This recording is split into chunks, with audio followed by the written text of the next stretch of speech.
right, please help me welcome to the stage from all the way in the back, the writer, director, and star of Fading Gigolo, John Turturro, and co-star Vanessa Paradis.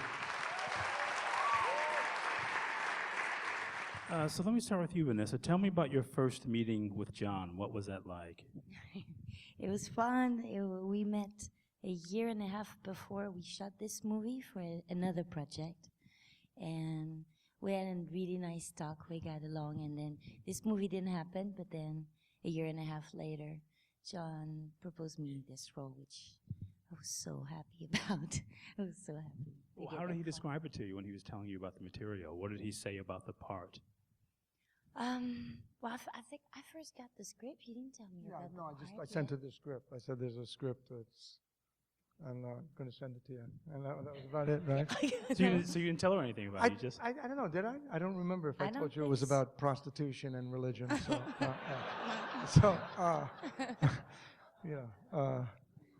prostitution and religion, and Woody Allen's playing the pimp. So that's going to bring anybody into it.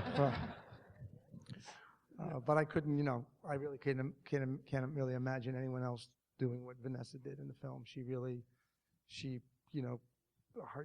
the depth of her portrayal really kind of grounded the film and actually changed the DNA of the film in a way. And, Woody didn't know Vanessa, and he was convinced she was an Hasidic Jew. He kept telling me, she's so Hasidic. She kept telling me, she's a real... And I was like, I don't think so, Woody. And he was like, I'm telling you, this, she is, And I was like, all the time. And and he was completely convinced by her.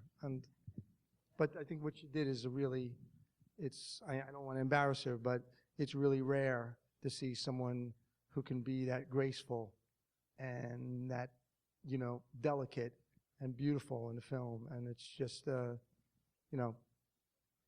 I really tried to protect what she did because it was a real gift. I think, yeah, absolutely. What's so interesting about the character, too, is as compared to the other women who kind of know what they want, she's somebody who your character has to bring out. I mean, you have to sort of pay this attention to her. And Vanessa, I've never seen you play anybody who was that kind of repressed and kept everything to herself before. How did you figure out how to play the character? Well, I got to spend a lot of time with a young lady that escaped her Hasidic community, and she was very generous with everything she told me. I didn't know much about her religion, and she told me about her education, her life, and everything she was missing, and why did she wanted to leave. So it was so helpful. I just know, too, that your physical posture was just so much about this woman, how she didn't quite know what to do with her arms. And I thought this was a really interesting way to play it. Yeah, well, I mean, I remember a lot of moments in my life being shy. I think I was searching for this because the word that they use the most in this religion about women especially is humbleness. And so I thought the less gesture and the less, you just don't play with no seduction, no nothing. Just try to be invisible, basically. So. But almost at the sense that she, to some extent, trapped in her own body, like she was kind of a prisoner of her own body in some weird way. Yeah, accepting it. Yeah. Yes, it's true. I mean, she's really like a young girl because she's never been courted. And she's never had anyone really, encourage her to kind of express who she is. And I thought that was very interesting, especially since she has 6 kids, and she's still like a young woman. And that was something that I thought would be interesting to explore, And I mean, really, I was making a joke, but if you do a movie about sex, you kind of have to have religion, because if you think about religion in general, everyone's head is covered. When I was a kid, I used to watch everyone's head at Mass being covered, Muslim religion, and there's this whole fear. If you uncover a woman's head, what is she going to do? Is she going to run rampant and be this wild woman? And this is a big part of the world still, and it still exists. And I think there's this fear, and I think that just really fascinated me. And when I found that wig, Vanessa wasn't there. I sent her the picture of it. I told the lady, give me your best Rolls Royce wig. And I wanted a wig that would work, almost as real hair for people who don't know about it. And when they brought it up, it immediately reminded me of Julie Christie's hair and shampoo, which I always loved, and I didn't know how it would fit Vanessa. And then when Vanessa came to the fitting and when we put it on her head, I thought, wow, we may have a chance, with this movie. Because the wig could have sunk the whole movie. And that is true. Well, It's somebody true. who spent Wigs do ruin movies. as somebody who spent a lot of time, It's true. spends a lot of time with his own hair in movies, you would know this better than anybody, wouldn't you? Well, hair is very important. No, but really, that it is true. When you see something that doesn't work, it takes you out of the movie. And she just looked like Joan of Arc. And then when we built her that coat, I thought, wow, that's her armor in a way. But she's almost like a figure, especially in that house with that hair, like a figure from another century, and you're bringing the modern world in there to her. They are, and this exists in a lot of parts of the world, and I think it all comes from all these men, making rules for women and telling women, how to behave, and this exists. And I thought, when you have an obstacle in a film about sex, it really helps because you can get a lot of comedy out of it, and you can get a lot of drama out of it. There's so much of the movie too, and you played a lot of characters who is about the way people react to awkwardness. That's something that really interests you both as an actor and as a writer-director. And I wonder where that comes from. Well, I think, people in life are always in those situations. The first time when you're young and you meet someone and you want to kiss someone, you don't really know what you're doing. And I was thinking, would it be interesting to put people at a certain age in these situations that they've never been in before, and they have to, experience something that they would experience as a 17-year-old. When Sharon pays for sex, she's never done it. She doesn't know how to do it. My character doesn't know how to, have sex when he's getting paid for it. So it's like a first date. And I thought that could be something interesting, especially when you have people who have a little more experience behind them. I just meant too in all the movies you worked on. I mean, there often tends to be this sort of, it's about maturity. I mean, you look at Mac and Romance and Cigarettes and even Passione. It's all about the sort of finding out, accepting maturity on some level. Somebody has, and the gap between the young and the old is kind of this thing you play with in all these films you made. Well, I think there's an unceasing need for intimacy and for human contact. All of us, don't want to be alone in the dark. All of us want to have a shoulder or a foot, to rub our foot up against. And that never stops, whether you're 18 or you're 80. There's that, it never ceases, that need and that hunger for human connection. And I think a big part of the world, the dynamics of the world are created by that. And it infiltrates way beyond that. So it's just something that interests me. But I just think it's fascinating because the fact that some of these people aren't grown-ups in these movies that you make, or there's the sort of the chasm between the very young and the very old. Right. That's something that you touch on a lot. Sort of well, lessons to be my learned. first image for this movie, honestly, actually, I don't think I ever told Vanessa this, but my first image, besides me and Woody, and then me and Woody in the sex business, was basically. Your third image. Yeah, my third image, which I had a dream, and I worked with. I have a lot of crazy dreams, which Vanessa knows about because I tell her a lot. And it was I worked with Elaine Stritch. I directed her in Romance and Cigarettes, and I was in Endgame with her. And she's 80-something years old, and she never wears pants. A dress. She just wears tights and a shirt. And I used to always grab her before we did this play, and we'd kind of give her a kiss on the neck, and she'd shoot her leg up in the air, like, "Oh, don't do that to me," You know how suggestible I am, John. And she was a real Catholic. She went to Catholic school, and she told me I don't think she minds me saying this, but when she would have sex, she would go to confession afterwards. When she was a lady. And I kept thinking, like, wow, what if I was dreaming of Elaine as being like this 80-year-old woman who was an ex-nun, who was a virgin, and then wanted to have, pay this guy to have sex with her. And then the whole image of her being tremendously disappointed afterwards, like smoking a cigarette and saying, well, was that it? Was that what I was waiting for? and the other guy saying to her, well, you have to practice. This is your first time. And it was this image of this woman in a habit. But when she went to the bathroom before she was going to have sex with the guy for the first time, she washed her face, and when she looked up, she was 25, and she had this habit on, but she had no clothes on, just the head covering, and then boom, she walks to the bed, and then she's 80 years old, smoking a cigarette and being very disappointed, and that's how the movie happened, and so that became Avogal, and that's a true story. See, that's why I want to make movies with him. Yes. I think I still want to see that movie, actually. Yeah.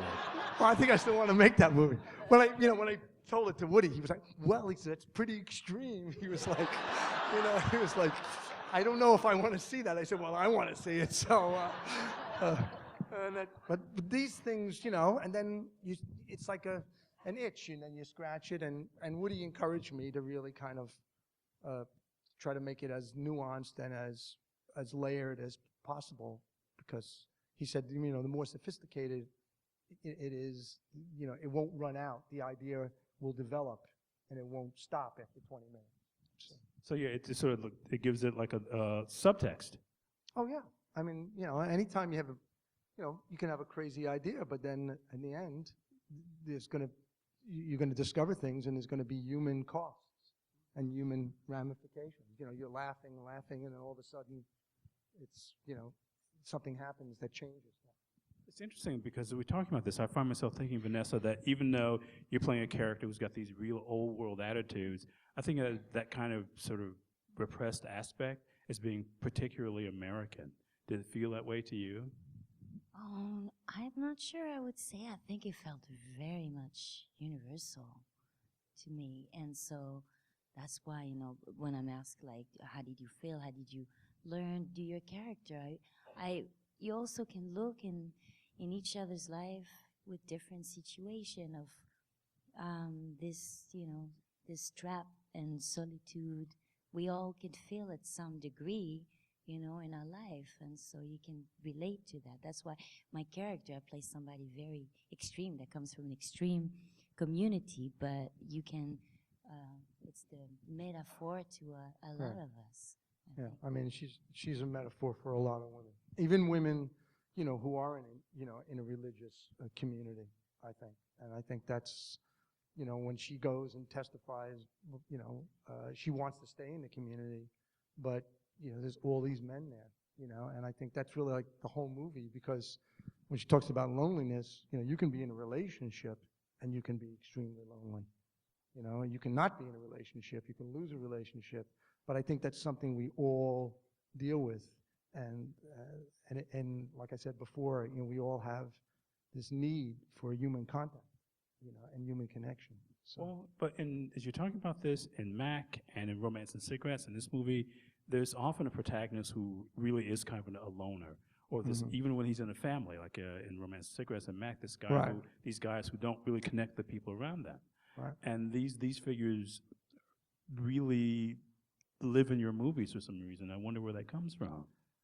Well, I think sometimes, people are alone, like these two characters. They're both lonely in different ways. She has 6 kids. He lives in a one, a studio apartment. But, they find each other, but at a time in their lives that they really can't be together. I mean, but they have a huge exchange. And I do think it's a big part of life. And I think that, there are men, for example, who like to have sex with women, but who don't like women, don't like to be with women. I like to work with women. I like to be with women, and I'm interested in them. And I think that I was thinking about a guy who was very comfortable with women, but he's just never committed to anybody. And he's at a certain age, and then he meets her, and that's not going to really happen.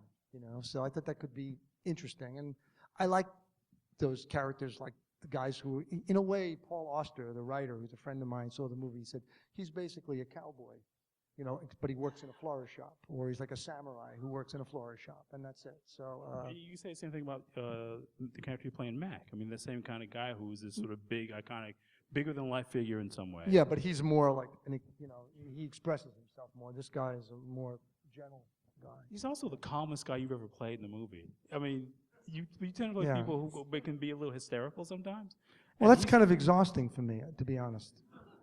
You know, I played Primo Levi, and I was a very quiet character. I was in Boxing Moonlight.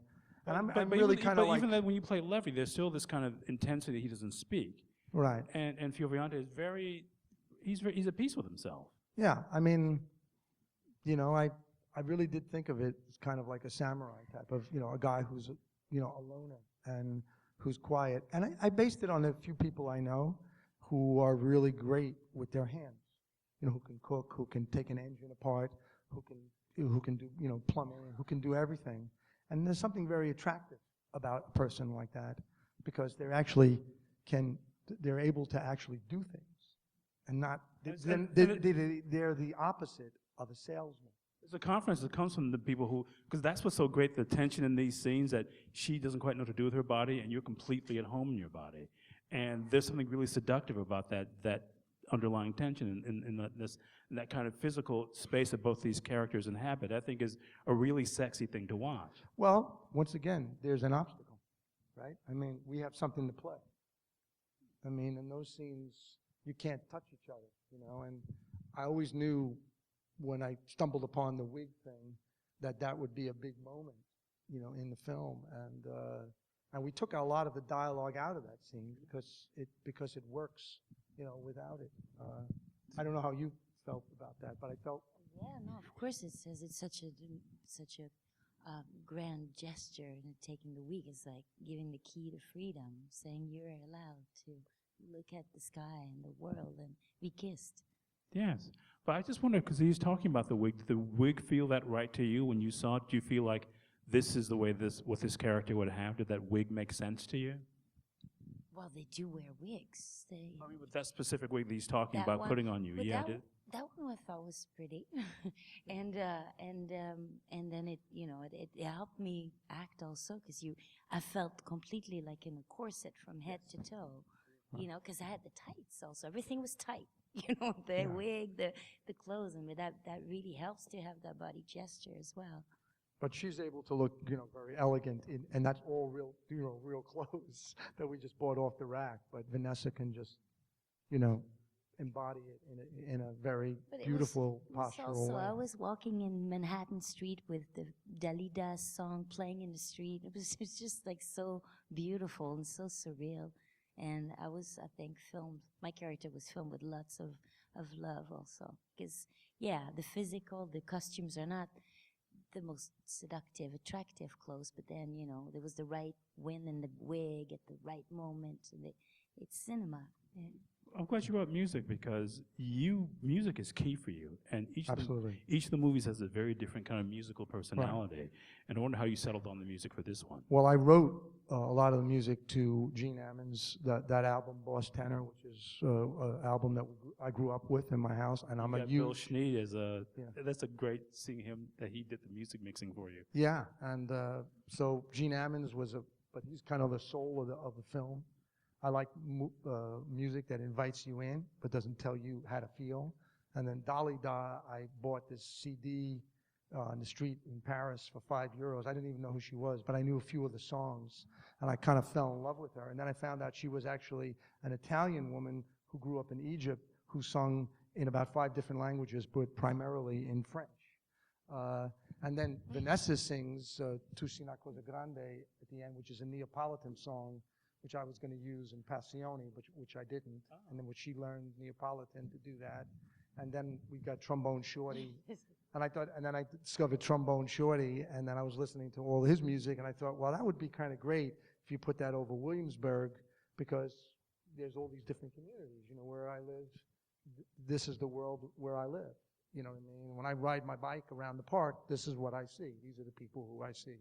So, you know, but the music was in the DNA of the film before I made it, and I played it on the set a lot, especially for Vanessa. Does that music, I mean, talk about learning to sing that song. I mean, because it's such a beautiful piece. Yeah, it was wonderful because I love to sing. Italian is such a beautiful language to sing, and I had a great coach.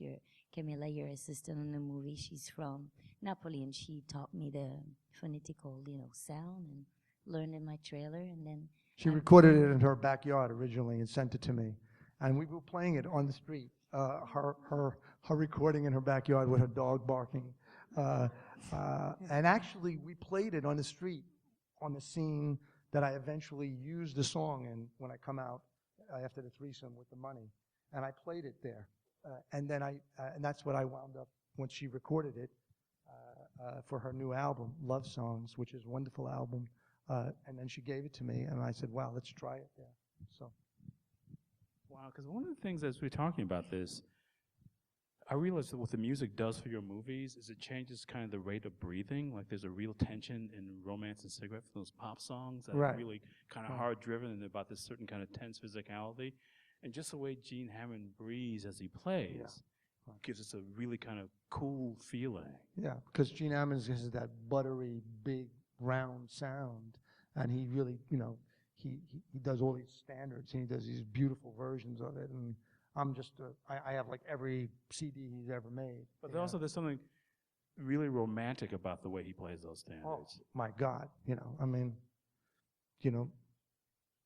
that's, it sends me, just as a person alone. I mean, when we had to do that little dance with Sharon, we shot so much footage, she never wanted to stop dancing, because she was, oh, this is so great and everything. But, that's what music does. And I tried to kind of represent a little bit of this multicultural community with the choices of music and not repeat what we're seeing visually.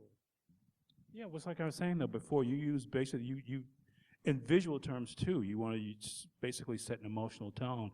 And each of these movies that you've directed has been very different in visual terms and really stylized in very different ways. I just wondered what the visual references were for you in doing this. Well, I had a whole book of visual references, which I put together for every movie. I used a lot of Saul Leader photographs, which he shot of people on the street looking in windows, and I gave it to a lot of the actors. And he did this dye transfer, and which was, the colors are really vibrant. And that was one of the reasons we chose to shoot on film, also because it was much more flattering for everyone's skin tones. And it wasn't that much more expensive. Is that true? Yes, it was. There was a big difference. For me, it was. And also, I mean, with the lack of, because you always told that film is so much more expensive to use. no, it's not that much more expensive. Not at all.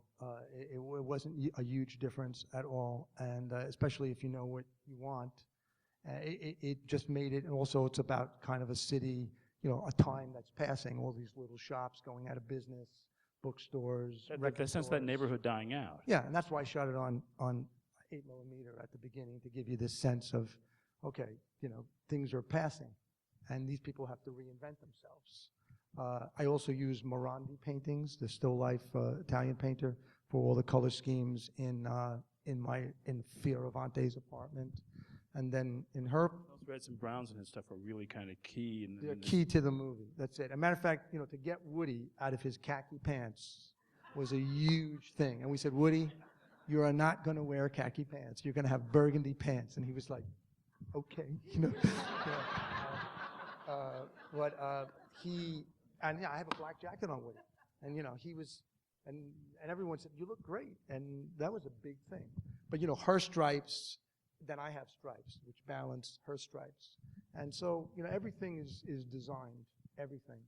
And we all work really hard, together to create the right silhouette also, which, like her coat, we made that coat, which my coat kind of goes with her coat in the film. What was it like the first time you saw the movie, Vanessa? What did you think? I was so happy, so proud, so still, like kind of the same feeling that I had when I was shooting the movie in New York with John, with this great cast, thinking, am I really here, And then got to see the movie and got to see what everybody else did, beside our scenes. Right. And I think it's one of the rare movies I watched without thinking I'm in it and looking at everything wrong that I'm doing, just watching the movie and loving the movie and being so proud to be part of it. Well, one of the things I have to say, and Elaine Stritch aside, you got some of the sexiest women in the planet in this movie. Well, I like women, so that's it. I love women, so I rather work with women, I do. There's a lot of reasons why, because I think people don't get a chance once they're past a certain age to to do really interesting things, and that's when they're really ready to do really interesting things. So, life goes on, until it's over. And so, I like everything that's in the film I'm interested in. So, and I'm also interested in how these little kids, like when we brought all those little kids in who didn't know Woody, for example, how they treated him, and Woody just loved it. All the little kids who worked with him, they didn't know who he was, and they treated him, he didn't know the music they liked, and they really pushed him around, and he was, he taught them how to play baseball and everything, and I loved watching that dynamic, because I was just thinking, well, you see, they're treating him like a regular person, and he just loved that, and I think that's something that we all need, in life, because when we become too big and people can't talk to you, it's not really creative. You were telling me this story after I saw the movie in Toronto about these kids correcting him on one of his lines or something. Oh yeah, one of the kids, well, Dante, the kid who looks like Woody, well, one of the kids, Isaiah, would step on his foot all the time. She was right there, and when Woody would forget a line, and we have all these outtakes, and Woody would be like, "What are you doing? You're stepping on my foot," and well, you forgot to say fascism, and he was like, "Oh yeah," and, but they were great. When they would discuss music, they would have these music discussions that were hilarious, because originally Jill Scott was going to do Othello, but then she couldn't do it, and then Tanya, who's wonderful, came in, and they were very excited, but Woody didn't know who Jill Scott was. And they were like, "You don't know anything, old man, you don't know rap, you don't know Jill Scott, you don't know this." And I was like, "Be easy on the guy." I said, he's a legend. And then Woody went right back. He said, "You guys are amateurs. I can't work with you guys." You can ask Vanessa. I mean, it was fun, that dynamic. Yeah, to watch him with the kids. Yeah, because they were just like you see them on screen, and with like such a great repartie, just such a great improvisation skills. Crazy good. Because the thing about the movie is he smiles more in this movie than he has in all his movies combined. Well, I think he was having a good time. He had a good time. Once I went through the merciless criticism of doing draft after draft. What did he say? Well, the first draft was much more bawdy, and a little bit out there. And he was like, it's too dirty for me. He told me, he says, it's just too, and he was right. The movie I hadn't really found my connection to it yet. So he encouraged me to make it, deeper, and he saw the beginning of Avogal, and he thought, that's really interesting. You should really look into that. And he just, was more like an editorial eye, but merciless, merciless. And, he said to me one day, he said, "Well, it's better that I say it than we read about it." He goes, so, but, once, then we did these plays together, and I went through this, and I got to know him really well. We went through audition process, rehearsal process, preview process, performance process, and so we really got to know each other well. And I think what you see in the movie is our relationship. I mean, it was a 2-year process, and there is a real kind of, simpatico there. But that happened, and it certainly happened with Vanessa. And when I saw that there was chemistry going on, I said, "Wow, that's rare in a movie, because sometimes you don't get that. You have to try to make believe you have it, but when you really have it, it's a different thing." What was it like for you meeting Woody and working with him?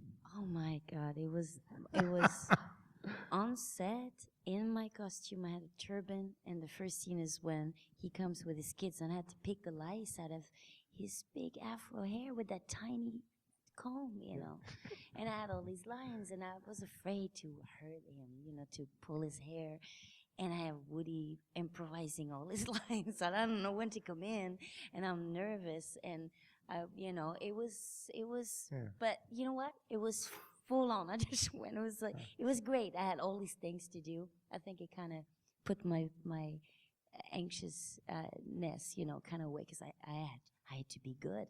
I mean, what a shame to come all the way to New York and be the bad little French actress. I had to do good, so I was focused. But you're like such a mom in that scene. I mean, you really seem like you're a real maternal presence. We really get a chance to see you using your body for once, even in that scene. It's just, and that's really, again, just so much of the movie is communicated physically, and that's really a great scene to watch. Yeah, it was, I guess it was very lively because all the kids had something to do. That's right. And they were so sweet and cute and funny. And Woody was really good. He was really well behaved. I mean, you'd think that he'd be giving, directions, whatever. He was so disciplined and so ready to hear what John wanted him to do, and was like just there, just like one of us others on set, really. She just had to figure out, because Woody likes to add little things to his his cues. So you have to figure out where you come in, and sometimes you're hesitant because you think, well, maybe he's going to say something that's not the line, but You don't want to cut him. Right, You don't so, want to,